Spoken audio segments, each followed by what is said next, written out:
नमस्कार दोस्तों, कैसे हैं आप सब। कहानी के वृतांत में मैं अनु सिंह आप सबका स्वागत करती हूँ। आज की कहानी लेके आई हूँ सबसे ज़्यादा पुण्य किसका। ये तीसरी कहानी है बैताल पच्चीसी की। तो कहानी की आरंभ करते हैं। वर्धमान नगर में रूपसेन नाम का राजा राज करता था।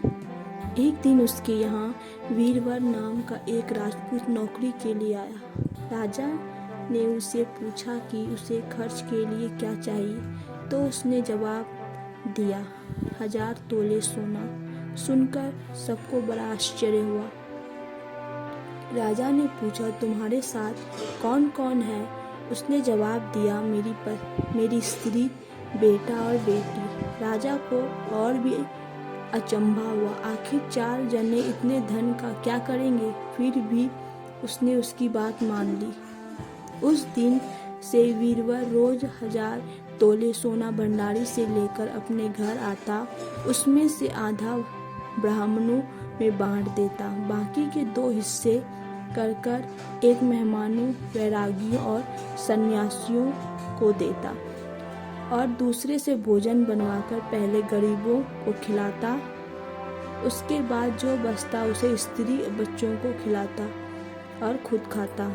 काम यह था कि शाम होते ही ढाल तलवार लेकर राजा के बगल की चौकीदारी करता।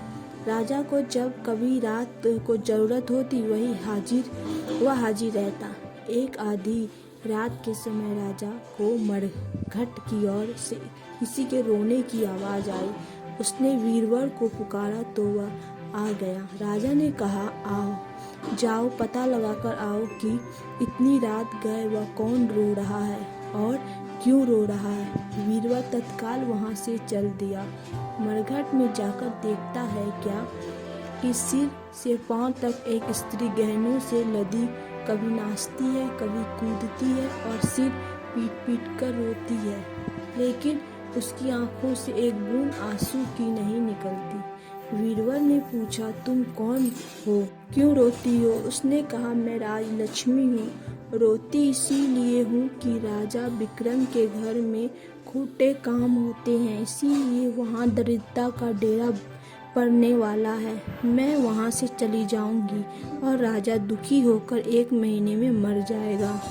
सुनकर वीरवर ने पूछा, इससे बचने का कोई उपाय है?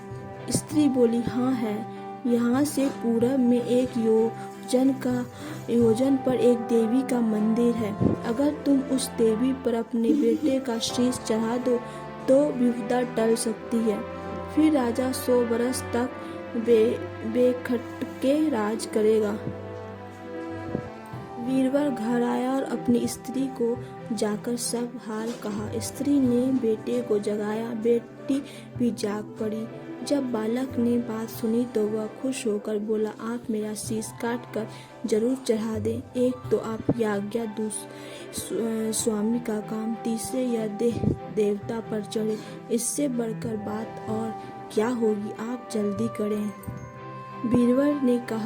वीरवर ने अपनी स्त्री से कहा, अब तुम बताओ। स्त्री बोली, स्त्री का धर्म पति की सेवा करने में है। निदान 4 जने देवी के मंदिर में पहुंचे। वीरवर ने हाथ जोड़कर कहा, हे देवी, मैं अपने बेटे की बलि देता हूँ। मेरे राजा की 100 बरस की उम्र हो। इतना कहकर उसने इतने जोर से खांडा मारा कि लड़के का शीश धड़ से अलग हो गया। भाई का यह हाल देखकर बहन ने भी खांडे से अपना सिर अलग कर डाला। बेटा बेटी चले गए तो दुखी माँ ने भी उन्हीं का रास्ता पकड़ा और अपनी गर्दन काट दी। वीरवर ने सोचा कि घर में कोई नहीं रहा तो मैं ही जीकर क्या करूँगा। उसने भी अपना सिर काट डाला। राजा को जब यह मालूम हुआ तो वह वहाँ आया और उसे बड़ा दुख हुआ कि उसके लिए 4 प्राणियों की जान चली गई।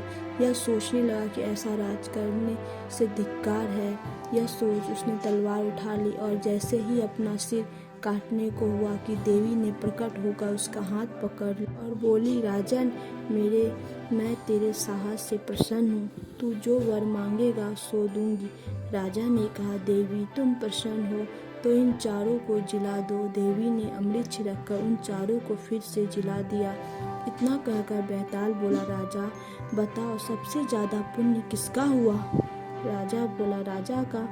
बेताल ने पूछा, क्यों? राजा ने कहा, इसीलिए कि स्वामी के लिए चाकर का प्राण देना धर्म है, लेकिन चाकर के लिए राजा का राजपाट को छोड़ जान को तिनके के समान समझकर देने को तैयार हो जाना बहुत बड़ी बात है। यह सुन बेताल गायब हो गया और पेड़ पर जा लटका। बेचारा राजा दौड़ा दौड़ा वहां पहुंचा और उसे फिर पकड़ कर लाया। तो बेताल ने चौथी कहानी कही। आगे की कहानी फिर अगले वीडियो में।